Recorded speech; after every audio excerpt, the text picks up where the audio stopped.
Welcome to the Anti-Architect Podcast. I am your host, Christian Giordano. As president and owner of the design firm Mancini Duffy, I am driven by a quest for learning and radically changing the industry. With this podcast, I'm hoping to improve the industry that I'm so passionate about by taking a critical look at how architects work through a variety of voices and shared experiences.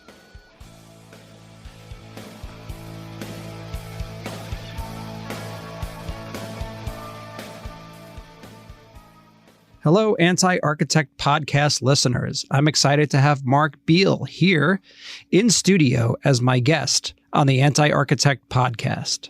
Mark Beal is a Gen Z expert, professor, author, and keynote speaker. For over 25 years, Mark led public relations and marketing campaigns for some of the nation's leading companies and major sports and entertainment platforms, such as the Olympic Games, the Super Bowl, the World Series, March Madness, the U.S. Open Tennis, and the Rolling Stones. Today, he collaborates daily with Gen Z as a full-time professor of practice in public relations at Rutgers University School of Communications and Information. Mark's ongoing primary research of Gen Z has led to keynote speeches with the American Association of Marketing, the Association of National Advertisers, Public Relations Society of America, as well as many cool corporations, brands, and conferences around the United States. As the go-to Gen Z expert, Mark has written 5 books about Gen Z. His next book, Zio, Introducing Gen Z, the New Generation of Leaders, will be published in April of 2023. Mark, thank you so much for being my guest here Christian, today on the thank podcast. you. This is great. I appreciate it. I really appreciate it. So first, I want to explain a little bit to the audience as to why we're having a guest that's going to talk about Gen Z on a podcast about architecture. It is in our podcast, kind of varies, not necessarily always about architecture per se, but number one is I love having, people on and talking about subjects that I am fascinated with, and the idea of generations and sort of what you can learn from generations is absolutely a fascinating subject. And I actually think it relates a lot to architecture and sort of the generations in architecture itself. And then Gen Z will be joining the workforce. At some point, there will be larger than the millennials, from what I understand, in the workforce. And there will be a point very soon, I believe for the first time in history, correct me if I'm wrong, where there'll be 4 generations in the actual workforce at one time. As the boomers, they don't seem to be retiring. I mean, I know that they are, but So I guess my first question is, why is it important to understand the next generation, in general? We'll get into the detail, Sure. But why is it important? Well, a couple of things. To your point, Christian, actually currently now we do have the 4 generations in the workforce. So we have boomers with Xers, with millennials, and the oldest members of Gen Z. So Gen Z, according to Pew Research Center, and I like their data the best, first birth year was actually 1997 for Gen Z. So your oldest Gen Zers are turning 26 in 2023. So they're now 3 to 1 years or so out of college. So they've been in the workforce now for a few years. Okay. And each and every year, as we have graduation in May, tens of thousands are joining the workforce now and for the next 10 plus years. So as you know, by 2030, 30% of the workforce will be Gen Z. So if you work at a company with 100 employees, 30 plus will be Gen Z. If you work with a company with 1,000, 300 plus will be.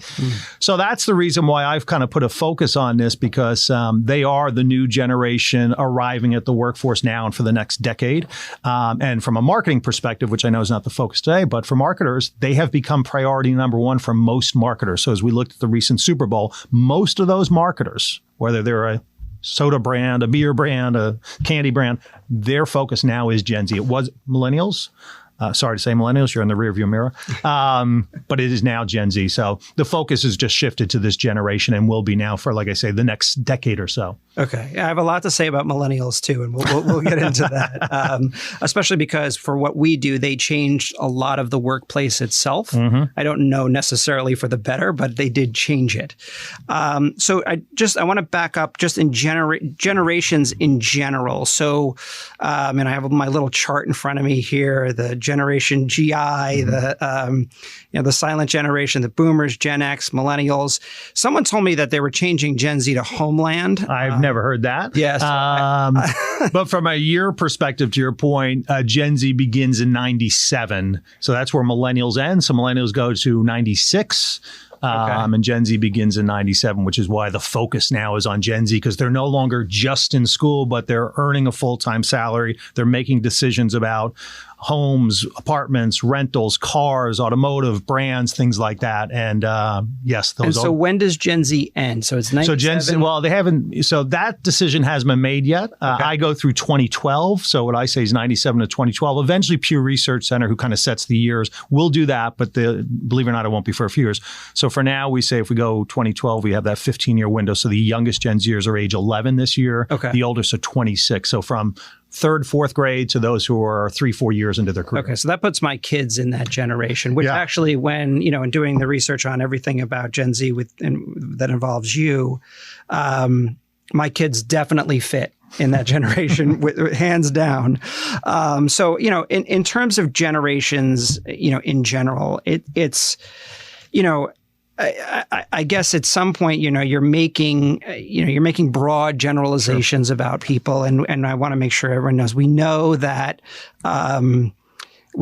it takes individuals or circumstances, change things, the way they grow up, change things. So not everybody fits necessarily into these buckets, but I want to talk a little bit about my generation and your generation, Gen X, because I find it fascinating. I very much feel that the characteristics that I have and that I share with my generational group are very specific, or I relate very much to them. And I'm just going to kind of go through them, right?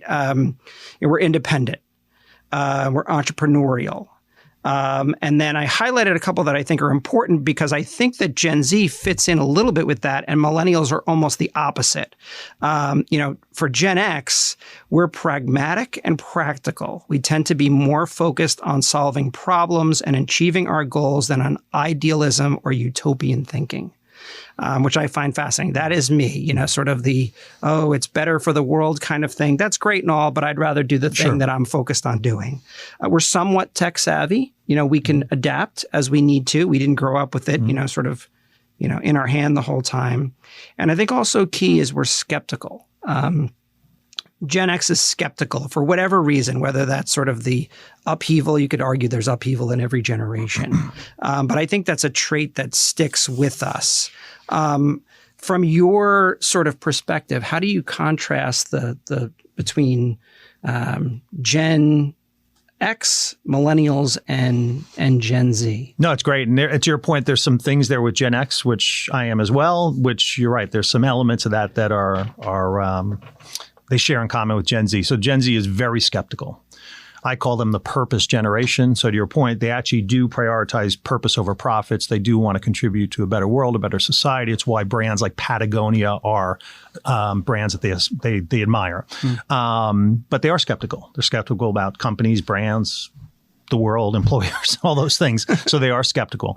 They are incredible entrepreneurs, incredible entrepreneurial mindset from the palm of their hand with their phone. They've launched startups. They've launched 501c3s. They've launched communities of shared interest and shared passions. So I think there's definitely some similarities there. There's a few slight differences. I don't know if you'll agree with me, but let's throw it on the table, not to cause controversy. There's two things I say often, and I'm not the only one who says them, but two things. One, I can say it as a Gen Xer, as an older Gen Xer, that we lived to work. I meant we lived to work 24/7. I'm not proud of that today, but I did spend 30 years 24/7 every day, all day working. I kind of still do. I absolutely do. Ask my family. I would say Gen Z works to live. So a slight nuance there. The idea is, yes, we do want to work, but we want to work so that we can actually go out and enjoy life, adventure, travel, all those things. So it's a slight nuance, unlike you and I, who I'm glad we're in agreement. We actually live to work, right? We don't even mind on a Saturday, Sunday working if it's helping get to whatever the objective is. Yep. And then the other is, which we'll see if you agree with. I say Gen X worked harder, not smarter. Gen Z works smarter, not harder. And what I mean by that is we just worked hard. We just got it done, right? Got the job done. Gen Z, with their tech savviness, being digital natives, they try to figure out, well, can we get to the finish line more efficiently, more effectively, maybe even more quickly? Maybe we don't have to spend 10 hours on this task. There's a way to get it done in 4 hours. And if so, let's get it done and then let's go enjoy life. So that's another thing I put in my next book, which you mentioned, ZEO, Introducing Gen Z, the New Generation of Leaders. It's just a slightly different mindset. They're not afraid of work. Mm-hmm. Their work, how they work and the way they approach work is different, which we'll get into. But I will always say they work smarter, not harder. I think we worked harder, not smarter. So it's just interesting as those generations and others all come together in the workplace, in a physical office, and how do they do that in a way that it's beneficial for everybody? Sure. So I agree with all of that. And how do you then contrast the Gen Zers to the millennials? And I guess my theory is that I've worked with millennials now for probably the bulk of my career because, and especially in the point where I, as an owner of the company, as the employer, and I think millennials do get a bad rap in some sense, right? We have some very hardworking millennials.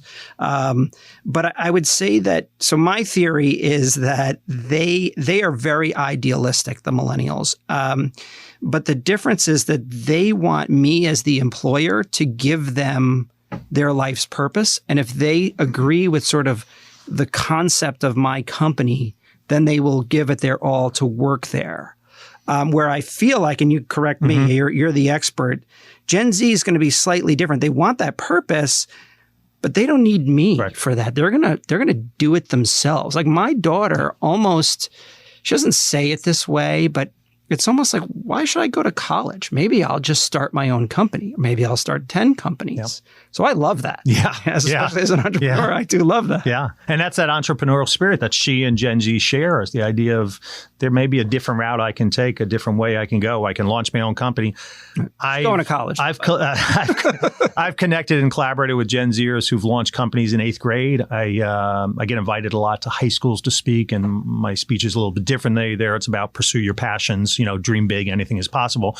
But I remember being out in Ewing Township just before the pandemic, and there was a 9th grader who I saw out of the corner of my eye, and he's raising his hand, excited. I said, hey, what do you want to contribute?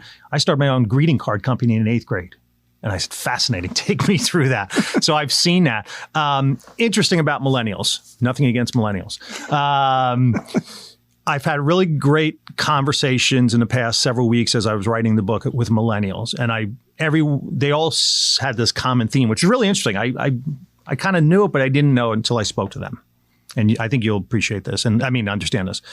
Millennials are kind of caught in the middle of this thing here. And so what I mean by that, as you said, is there's still boomers and Xers who are owning the company, the C-suite, leading the company, right? The leaders, which makes sense because they've now been in business for 25, 30, 35 years. Then you've got this new group, these Gen Zers who are showing up, right? These digital savvy Gen Zers who, can work from anywhere and whatever. And they've got a different approach. And then the millennials, and like I said, I spoke to quite a few, they're kind of in this mid-manager, supervisor role because they've now been in the, they've been 12, 13, 10, whatever it is, years. They're not entry level, but they're not necessarily the C-suite. And they all of them said to me, they said, I feel like I'm kind of stuck in the middle. I said, what do you mean by that? Well, my bosses, those who I report to, are the Xers and the boomers. And again, they've come from a different perspective and background as it relates to careers and all. But I'm managing this new generation that's also got a different perspective. And I'm kind of the person stuck in the middle that's got to please both groups. And I never really considered that until I had these conversations.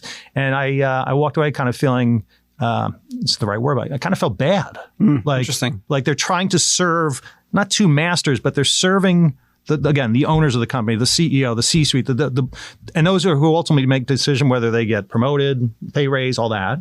But then they have to supervise and manage this group that's come along that's completely kind of approaching work in a different way, maybe not working in an office more than 1 or 2 days a week. So it's just an interesting perspective. So, but to your point, I think millennials ushered in a lot of the things that have now kind of passed through the funnel, even things just like work-life balance. Yeah. I think millennials push that in. And I think Gen Z is saying, yeah, we need to go further with that. I really do believe that. So I think millennials, technology too. Millennials were on a cutting edge of technology. Gen Z is further along the line, but I think millennials are like, we need to get and adopt, the latest, greatest in technology so we can get the work done, again, more efficiently, more effectively. So it's really interesting right now in the workplace. Yeah. And I really didn't have that millennial perspective till I had really heart-to-heart conversations with several who all are, 32, 33, 34, 35. And I didn't consider this idea that they're in the middle managing the new generation, but reporting still to the boomers and the Xers. Will our generation, the Gen Xers, will we retire sort of on time, or do you see us lingering? Great question. I don't know if there is retirement anymore. I really don't know. I feel like the more and more, again, I'm a 56-year-old Gen Xer. I don't hear of too many people retiring. Like I think in traditional previous generations, you hit a certain age, whatever that age was, 55 or, and I'm retired. Mm-hmm. I'm not really seeing that as much. Or maybe they retired from a job they had for 30 years. And maybe I'm an example of that. But now they're on to career number 2. So I was at an agency for almost 30 years. Yeah. And now I am 3-4 years into being a professor and authoring books and all that. And that to me is not retirement at all. That's just moving on to kind of the next phase of what I want to pursue. Interesting. But that does then leave room for the millennials to move up. And without a doubt. Yeah. In the ownership. I think with the boomers, one thing about the boomers that I will say, at least in my experience, and they were willing to get out of the way at some point. And I feel like they are still getting out of the way, which is a real testament to that generation. Yeah. Like, okay, well, you guys do it now. I'll give you guidance. I'll kind of, jump in when I need to. But in the meantime, I don't see I don't see me as the Gen Xer saying, hey, I'm going to step away and I'm going to kind of watch you. I'm either going to step away and do something else, as you said, but I'm not going to let you steer the ship if I'm still at the helm. Yeah, I would agree with that. I think it's we're in a different era, a different time, right?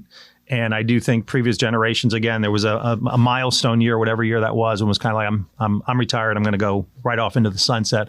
I just don't think that's the case anymore. I think it's either continuing what you started, a company, an organization, or I'm up for a new challenge now, and I'm going to pursue this. I'm not slowing down anytime soon. Yeah, no, I'm just doing things. Pursuing different passions. I totally agree. So in your, you're obviously around the Gen Zers all the time. And I want to talk a little bit about COVID-19 and the pandemic. Yep. How has that impacted their behaviors? And what do you think some of the long-term implications of it are? And I really do think I watch my kids skeptical. I go back to that skeptical, part of our generation, and I see it in my kids. And I don't want to get super political, but, hey, my kids notice that, during the pandemic, the staying home from school, the masks, the this, the that, and the other thing, no matter what side of the political aisle you fall, a lot of it was wrong. And it wasn't wrong because people had ill intent. It wasn't wrong because, hey, I wanted to just lock you in your house. But at the end of the day, you can see that. And I can see that with my kids, like, well, why should I listen to that? They're not right, kind of thing. So how is that affecting the whole generation? Absolutely. No, great question. And I do see 2020 as this milestone year. There were life and work and everything was a certain way before, and it's completely transformed, right? And I don't think it's ever going back. But what I always like to say is that the pandemic occurred during Gen Z's most formative years, because again, the pandemic was, 3+ years ago. So your Gen Zers, for the most part at the time, were all in school. Maybe the oldest were just getting out of college. So I like to say, they missed out on a lot of milestones that previous generations got to enjoy. milestones as simply as walking across the stage and graduating and accepting a diploma, social milestones, proms and dances, and just milestones that are part of growing up at 12, 13, 14, 15, 16, 17. I think that'll have a long-term impact on them. From a schooling standpoint, as we all know, basically overnight they went from in-classroom to remote learning, which no one prepped us, no one planned for it, no one said, oh, by the way, in a month or two, we're going to do this. It was overnight, right? Oh, yeah. But what I always say is Gen Z quickly pivoted, quickly transformed, quickly innovated. Even though no one trained them or tutored them or got them ready for remote learning, they figured it out. Maybe it took a while, maybe it was more challenging, but they figured it out. They demonstrated what I call incredible resiliency during this time. So despite being kicked off campus or out of school and not enjoying those milestones that one of us should enjoy, they were resilient. I had students, I remember, so this is March 2020, sophomores and juniors who had secured internships for the summer, and those internships were quickly taken away from them in March and April. So all of a sudden, here I am, a sophomore, junior in college. Now I don't have any internships. I interviewed, I got them. That was one area. The other area was the graduates of the class of 2020 was the worst year to graduate college. Many of them who I know who are now doing very well in their careers went almost a year without a job because there were no jobs to be had, right? Because companies were either laying off or they were hiring freezes. So there were no jobs, but they persevered. They continued to network. They continued to try to find just experience any way they could, remote experience, internship experience, whatever it could be. So I think it, like I said, resiliency came through that, the ability to adapt quickly, the ability to transform quickly. So I wrote an article for the New York Star Ledger around that time, and the headline was, wrote as Gen Z, the greatest generation ever. And I actually wrote the headline too, which I didn't think they'd keep. But Tom Hanks that year delivered a commencement speech in May 2020, virtually via Zoom, and he basically called them the chosen ones. And you will help restart our measure of normalcy, you, the chosen ones. So I think all that will carry with them for years. Yeah. I think it also contributes, we haven't gotten into, and we may not, but to their prioritization of mental health as a focus and a goal-setting area. And so I think what many Gen Zers feel is, okay, for a year or two or three, I've proven that I can actually conduct work remotely, schoolwork or internships. Many of them, their internships are remote. So I don't know if I necessarily need to travel 5 days a week into an office and commute there. I think I could probably, 2-3 days out, 2-3 days in, I think I'd be fine. And that's kind of what I'm finding now. And I think every company right now is trying to feel it out. Oh, yeah. I meet a lot with chief talent officers and chief people officers. And one or two have said, we pushed it to the 3-day and we realized at that moment it was a little bit over. So we're back to the 2-day. I have some that are just every Wednesday, the whole company goes in. And I think Gen Z likes that flexibility of, yes, I would like the in-person collaboration connection. I don't necessarily need to do it 5 days a week, but do enjoy it a day or two a week in person. And then that freedom of being able to work from home on a few other days, they also appreciate that. So that's interesting. So I'm gonna actually skip to that part in my questioning, because I think that's important. I think it's important to build on that, right? And to me, so what I do as an architect, like we build physical spaces, whatever that might be. It's whether it's a hotel, a restaurant, an office building, residential, whatever, right? And at the end of the day, you've got to occupy a physical space. I'm not a huge believer in sort of the metaverse in that sense. I don't believe that people are going to be living vicariously through the computer. Maybe one day, maybe not. I am a big believer in the AI side of things, and that we've been doing a long time. But the office is a really interesting conversation for me, just in general. And I feel like companies like my own and several others, we've always been flexible. But there's a point in which the flexible and not being able to do some of the things that you need to do in the office, they don't work. They don't marry up. And I'm hoping that Gen Z, although we're kind of where you're saying, is going to kind of bring some of that back. I guess ultimately the data on the work from home will show itself over the next 10 plus years and see where it is. But when it comes to physically being in the office, to me, there is nothing sadder than a 21-year-old to 30-year-old sitting in their house, in their apartment, in front of a computer 5 days a week, working at a company virtually. Yeah. And again, this is old school me. There's something about, getting up in the morning, going to the gym, commuting to work all before 8 a.m. To me, that builds some sort of character. Now, I know that's not I know that that's just me or maybe our generation, something like that. And I know that's not the way it can be or should be. But in-person office provides mentorship, which I don't understand how you do that. It also provides friendship. People go to work for money, they go to work for friendship, or they go to work for sort of a greater social purpose or that kind of thing. And I think that the millennials kind of check a few of those boxes. So the more in office, the more in-person companies to me are better. I also don't know how you build a culture in an office without physically being together. How do you not go out? One of the saddest things I read was that, people don't like to go out for happy hour after work. They'd rather just go home, or they'd rather be home and not interact with their colleagues. I mean, I met my wife at work. I think everyone I know met their wives or boyfriends or girlfriends or whatever at work. It was a huge part of the social aspect of life. So where does Gen Z, ultimately fit into that? Or is it not yet written? No, although I wrote quite a bit about it in my next book, ZEO, but it's fascinating. We could spend hours and hours just on this topic, the transformation of the workplace. Where is it? Where's it going? Where was it? I was smiling as you went through that because that was how I lived. So for 30 years, I got up at 4:45 a.m. and I worked out until 6. I then hopped on a bus at 6:35, went to New York City, got to my office at 8:40, worked at my office till 7:40, got a bus home, got home at 9:30, snapped and did it again. Yeah, basically. And what I tell Gen Z is don't do that. Yeah. I don't want you to do that. Don't make the same mistake I did. Yeah. My whole life was there. Not the way to live. But to your point, I think there's a happy medium. And I think that's where Gen Z is looking for. Gen Z does want in-person collaboration, in-person connection, in-person mentorship, the happy hour. They do. They just don't want it 5 days a week. So what I'm seeing, again, I'm seeing the happy medium in 2023 being 2 or 3 days in, 2 or 3 days out. Flexibility, on those days I don't have to go in. And I know for you and I, it doesn't sound like much, but on those days I don't have to get in, I don't have to drive the car the 30, 35, 40, 40 minutes or get on the train or get on the bus or whatever. That's time I actually can maybe start working. I had a really good Gen Zer came into my class the other day, and her company, she's in 1 day a week, the whole company.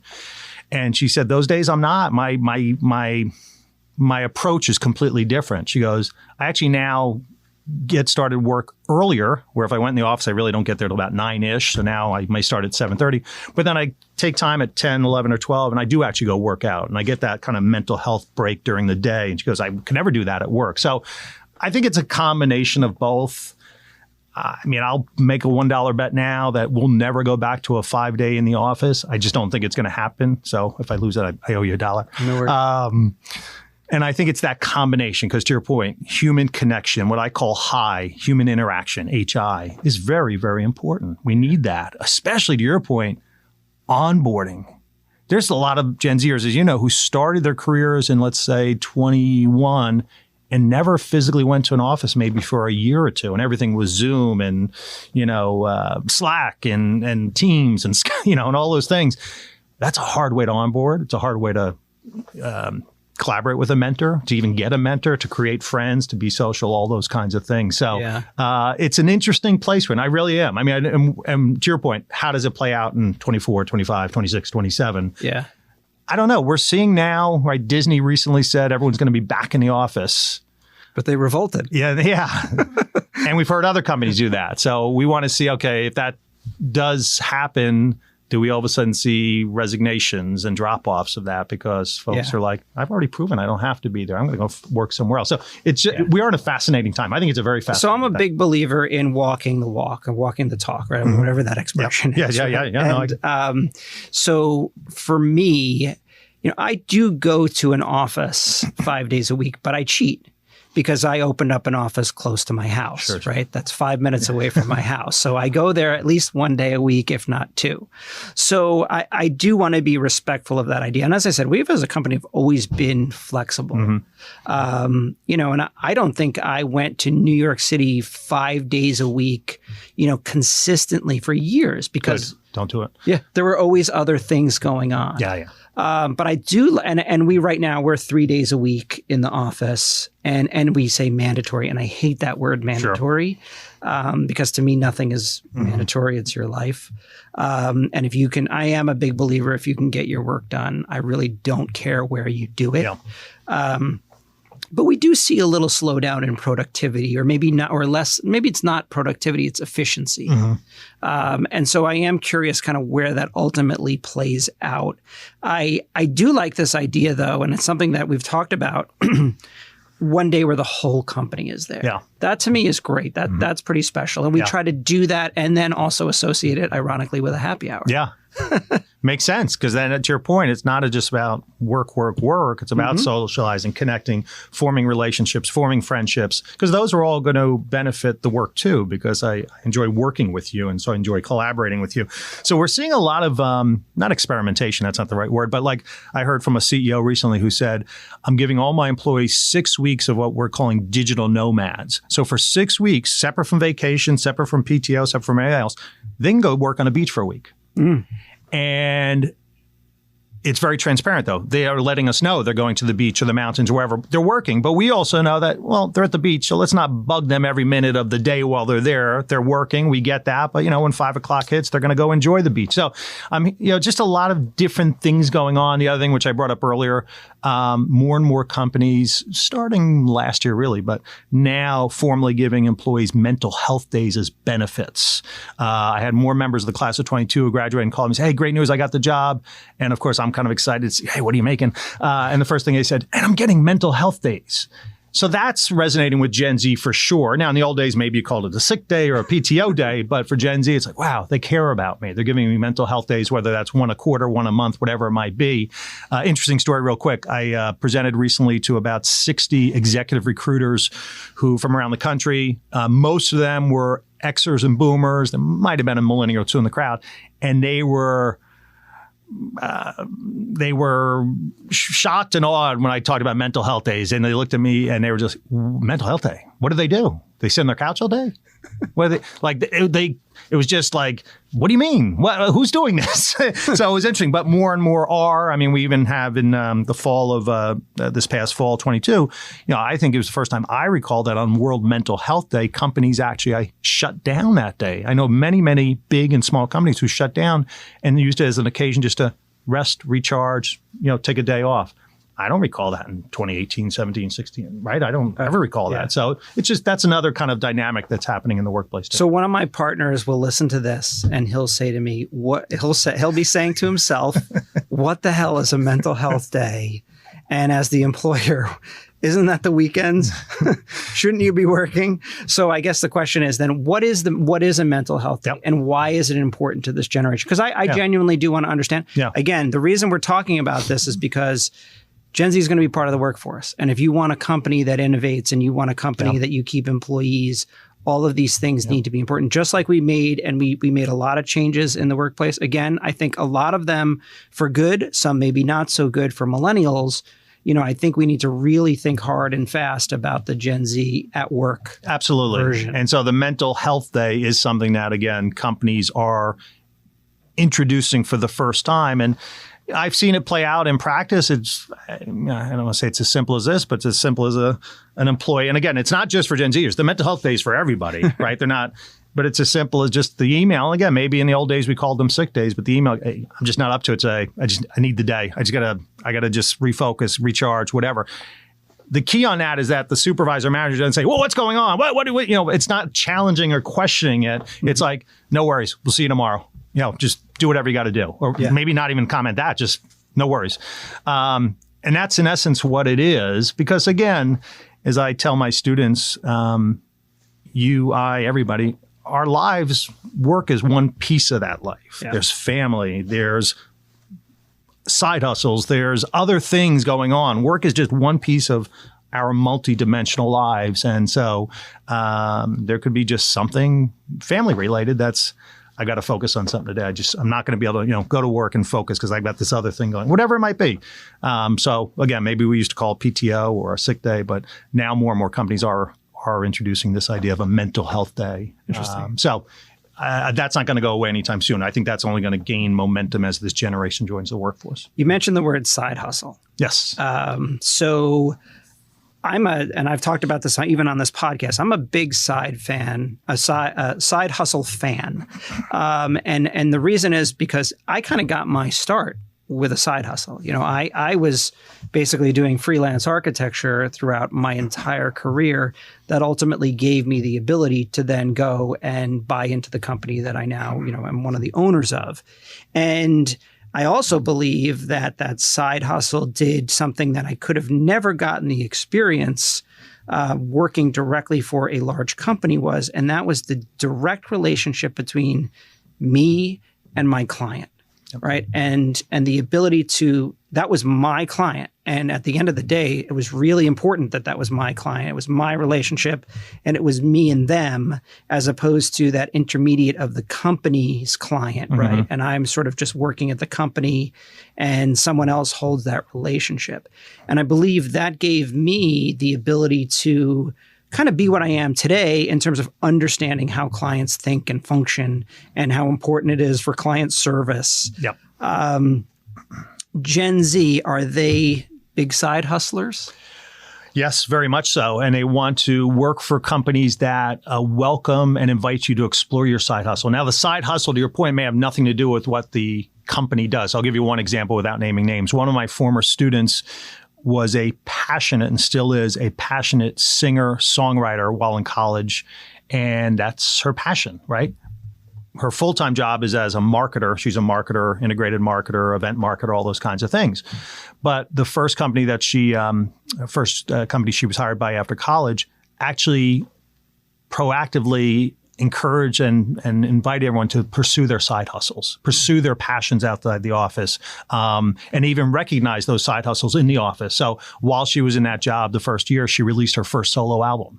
And instead of doing it quietly and on the side and secretly so no one knows, it was actually encouraged, no, tell us about it. We want to share that with the company. And oh, by the way, if you're going to have a concert next week, we want to be there. Yep. That was music to her ears, pun intended. And literally that is our experience. Yeah. We have a couple of people, but one in particular, this guy, Ali Aslam, he's one of our star designers. His passion is music and he makes albums and he tours, the New York City bars and clubs and some other areas around the country. And, I've said to him many times, like, no, that's important. I want you to do that. We want you to do that. And yes, please invite us. We've gone to his shows. It's so awesome. I'd love to do that. So to your point, by doing that as the owner / C-suite, that's going to make them be more excited about the place they work. They're going to love the place they work more because you're saying, no, pursue it to the fullest. And oh, by the way, we want to come along for the ride and cheer you on.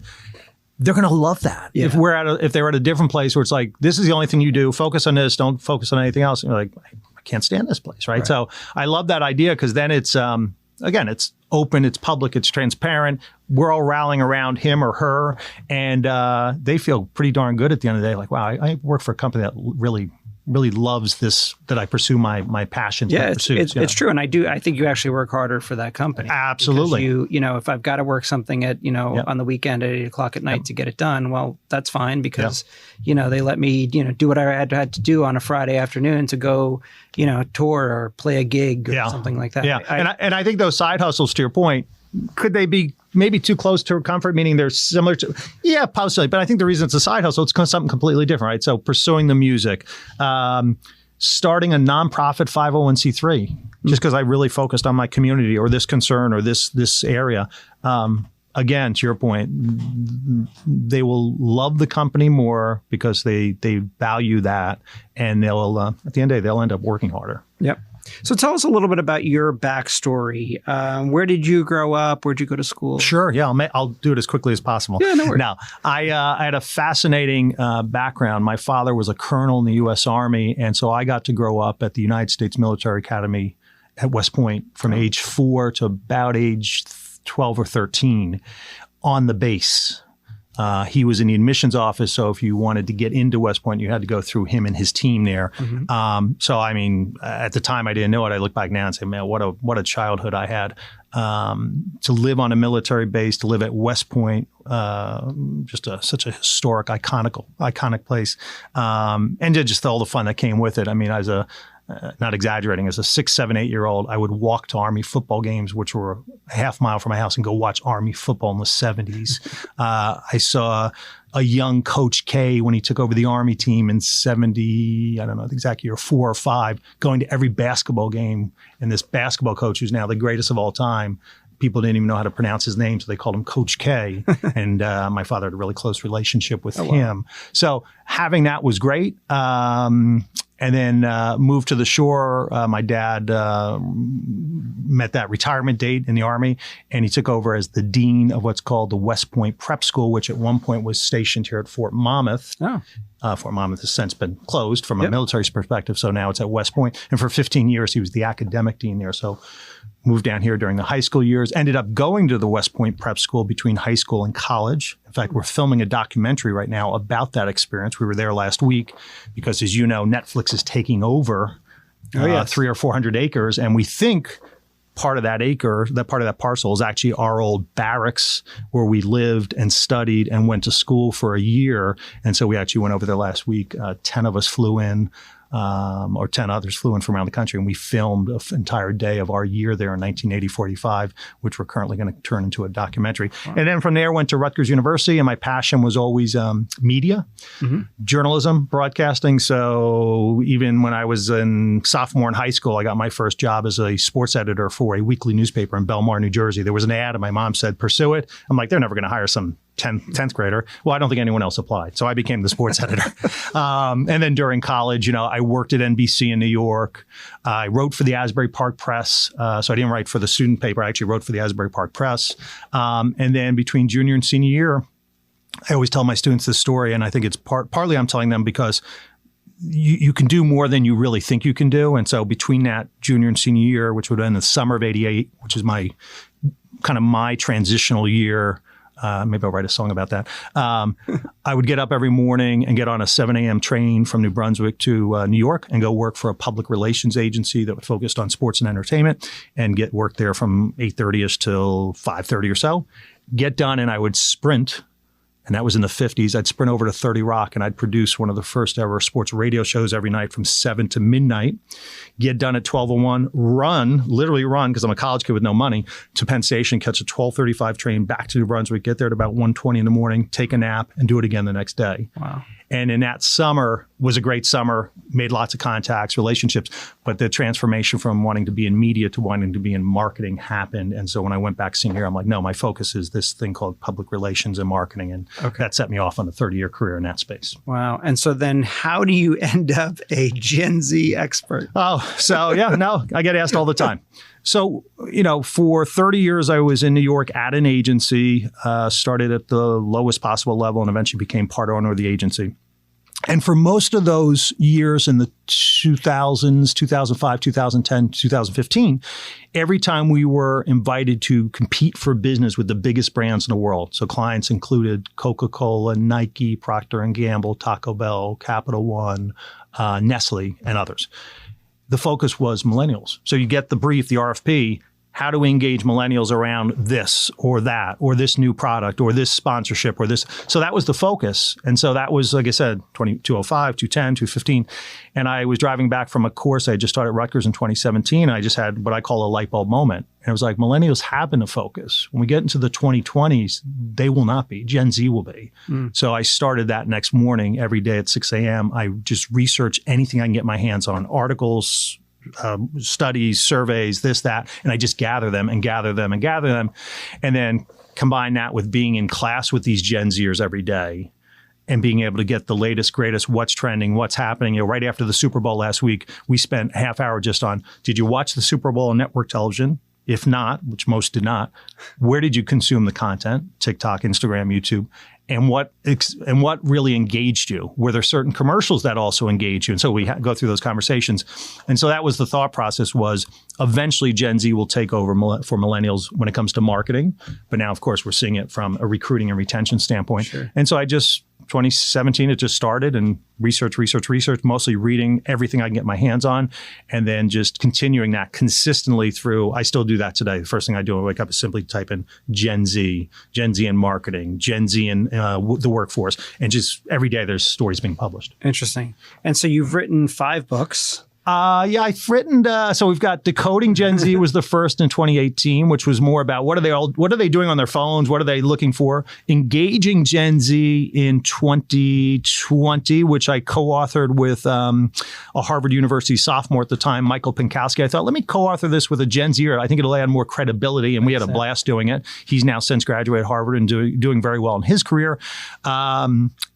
Gen Z Graduates to Adulthood, which came out last year, which was about now Gen Z are no longer just in school, but they've actually graduated and they're working. Mm-hmm. There's one other book in there that I co-authored with one of my Rutgers University professors. And then the next book will come out in a few weeks is called ZEO. And I got a story on that for you. Okay. Introducing Gen Z, the new generation of leaders. So I was doing an interview like this last fall, and the host said, "You keep saying ZEO. And I said, yeah, it's a term I've been using for, 3, 4, 5 years in all my speeches and presentations. And when I say it, I'm referring to Gen Z interns or Gen Z, the newest employees. And what I tell employers to do is empower your ZEOs.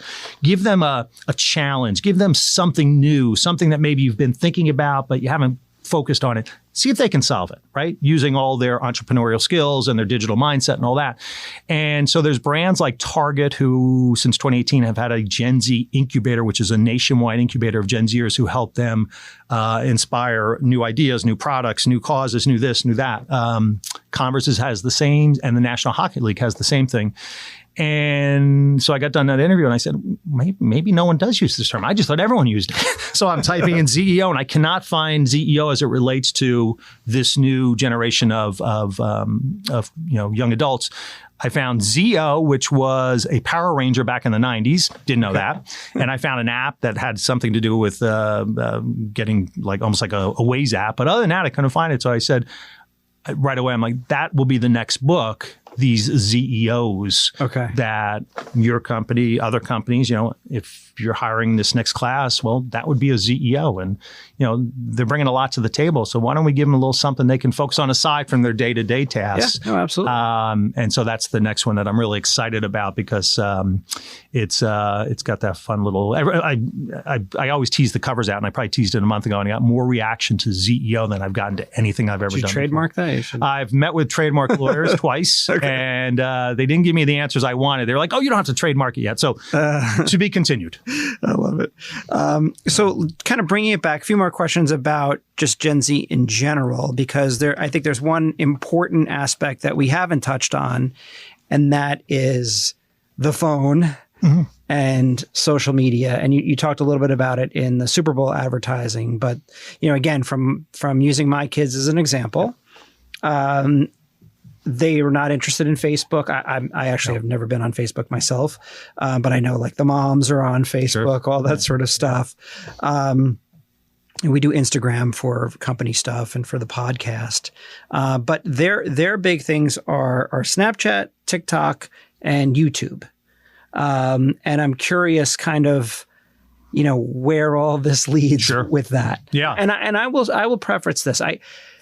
There's a couple things about Snapchat I find very disturbing. One of them is a map. I don't know if you know about the map, where every kid can see where all of their friends are at any time of the day. And yes, you can turn it off, but they don't. They all like to know where each other is, which is really messed up for, I think, psychologically. Like, hey, I wasn't invited to that party down the street. How come all my friends are there? But despite sort of the TikTok, the nonsense on TikTok, right, and the politics around TikTok, I actually like TikTok. I learn a lot from TikTok. So I watch things that I'm interested in. Woodworking, carving, things like that. And I've learned more from TikTok than I have from sitting down and watching YouTube videos. So talk to me a little bit about that and kind of where all this is going. Yeah, absolutely. So the landscape, and you hit on it pretty well there. As I like to say, Gen Z's media consumption habits are unprecedented. as Gen Xers, we grew up on television, radio, newspaper, magazines. Well, newspapers really don't exist. I don't know if they exist anymore. Magazines don't exist, right? Or they have digital forms of those. But we grew up on those. We didn't have social media channels, right? Our content channels were very traditional channels. Gen Z's the complete opposite. They really don't consume much network and cable television. If I brought a newspaper into class tomorrow, they'd look at that and say, what the heck is that, right? Because they don't pick up newspapers. They may go to the digital hubs for news outlets, which they do. So their media consumption habits are just completely different. It's just a different world, right? We might have sat in front of a TV for 4 hours. They will not do that. They may sit and watch YouTube for 4 hours, but right? So the consumption habits, the channels, the media channels are evolving, will continue to evolve, and there will be down the road a new version of a TikTok and a new version of, all those kinds of things. So that's the first interesting thing is that. To your point, a couple of interesting things. I call the big three actually TikTok, Instagram, and YouTube. That's the big three. Snapchat is very, very popular, which makes sense why you would mention Snapchat. Very popular with high school. In fact, it's the number one social media with high school. So if I get invited to a high school, which I do by principals all the time, and again, I go in there and really talk more about pursue your passions, follow your dreams. I will do just a fun exercise at the very beginning. I'll show the logos for Facebook, Instagram, TikTok, Snapchat, and others. And I'll just say, just show of hands real quick, which if you can only have one of these for the next year, you're on a desert island, which would be 99 out of 100 say Snapchat. If I did that with seniors in college, it would be TikTok or Instagram. Snapchat kind of goes away when you get to college. Why? That I don't know why, but it kind of fades. So the college students will look at me like, Snapchat? That was high school, right? So maybe that's the whole reason behind it. So a little bit of change there. And to your point, some of these content channels, I spend a lot of time on TikTok doing exactly what you said. I'm learning things that are of interest to me. I spend a lot of time on there seeing how brands are marketing to, probably not marketing to me, more marketing to Gen Z, but I like to see how are they marketing to this consumer. So, TikTok, even though there's been universities in recent months have banned TikTok on campuses, even though just this week in New Jersey, I think it's Chatham, has gone ahead, this made major news in the last 24 hours, has gone ahead, is suing TikTok and Instagram and others. I don't think TikTok's going away anytime soon. I don't think Instagram's going away anytime soon. YouTube is here. Snapchat, as I said, I think is more of an age thing because I'm seeing that when they get to college, they kind of finish up with Snapchat. And then in the last year, Be Real is a new one that's emerged, but I don't think it has staying power, and I don't know if in a year from now it'll be here. Most of my students last fall, I'd say more than 50% were on Be Real in some form or fashion. I just don't think it has the staying power. And one of the reasons why is because Be Real, unless they've done it recently, but they weren't allowing marketers to advertise like they do on TikTok and Instagram. And obviously it's a source of revenue. And if you'd allowed that, you'd have a lot more marketers putting content out there. So to your point, we could spend hours and hours on the good and the bad of social media, the good and bad of the content. Is it contributing to mental health issues, anxiety issues? Yes. So was MTV.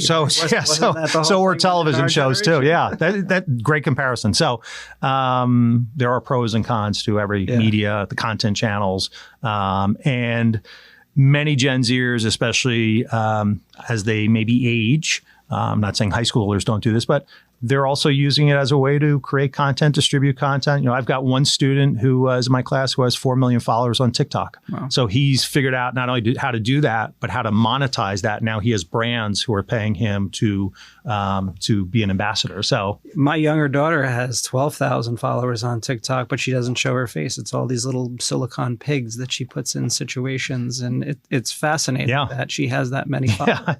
Yeah. And she probably could monetize it. We just don't let her, I guess, for whatever reason. Yeah. So it'll be, more from a marketer. I don't say employer because I think employers have to look at it too, but more from a marketer. If you're trying to engage Gen Z, you have to be on those channels because if not, they're not even going to see you. So you have to be producing, distributing, engaging content on those channels. So I had a million questions, but I think, as we kind of begin to wrap up here, are you familiar with the book, The Fourth Turning? Have you ever heard of that book? I don't think so. It's by, what's his name? Neil Howe. He talks about I'm going to butcher this, right? The definition of it is the end of a cycle or crisis phase is also known as the fourth turning, when the hero generation entering young adulthood faces off with the prophet generation that is entering elderhood, right? And he wrote, this is a quote from him: "Sometime before the year 2025, America will pass through the great gate in history commensurate with the American Revolution, Civil War, and the twin emergencies of the Great Depression and World War II." And he wrote that in February 23rd in 2017. Wow. So in a sense, right, I do you see, and you touched on this earlier, now that I think of it, do you see Gen Z as sort of the savior generation, the generation that's going to kind of calm all of the turmoil down and kind of bring us into another level of prosperity? That's a great question. I think, Tom Hanks, as I said, called them the chosen ones. Right. I did not call them that, but he called them the chosen ones. I think they're bringing new ideas, new thinking, a new mindset to the table for sure. Only the oldest are currently in the workplace. We said by 2030, 30%. And then we're at a tipping point. Right now, we've got a substantive number of Gen Zers. Right now, I think we have a sprinkling of Gen Zers. So I think as that happens, they will have greater influence with leaders of companies and organizations, right, to transform and innovate, whether that's being, as a company, more purposeful, which I'm seeing that play out now. So companies are looking at, do we really have a purpose? We probably should have a purpose. These Gen Zers are looking for, right? Yeah. And then, on the other side of the fence, just being more advanced, more innovative, more transformative when it comes to how we conduct business and what we do and all those kinds of things. So I think that influence is happening now, but I don't think we'll have the tipping point until we have many more Gen Zers at the workplace as we approach that 2020, getting into 2030. So between 2025, 26, 27, I think we'll start to see it even more so. And then by then, you also have now Gen Zers who are now starting to be in more managerial roles, because the oldest of them graduated in 2019 or so. So you get to 2030, they're 10, 11 years in. So now they are the supervisors. They are the managers. Maybe even some are VPs, depending on the organization. Mm-hmm. Oh, so as we wrap up, is there anything that we haven't covered that you'd like to talk about? I mean, this was a great conversation, and I thought we covered all of it. And I think I have a million more. I think we covered all. And I think for those listening, because I know you have a lot of listeners who are looking at it from, as you said, a workplace and employment and all that. We're in a really interesting space right now. Boomers, Xers, Millennials, Gen Zers all coming together, both physically and also remotely and virtually. And I would just say my message that I always deliver is each and every one of those delivers value to the organization. So we have to figure out, that value and recognize it, but also how do we connect and collaborate in a way that I like to say 1 + 1 = 3. And I think every organization can do that. We just have to be open-minded and to all of our strengths and what we bring to the table. Yeah. Well said. Thank you. So, and I know you have your own podcast. I have. It's kind of gone on the back burner a little bit. 101 Lessons in Leadership. I think not quite 100 episodes, probably about 75. But since I've been writing so much, it's kind of been put on the side. Okay.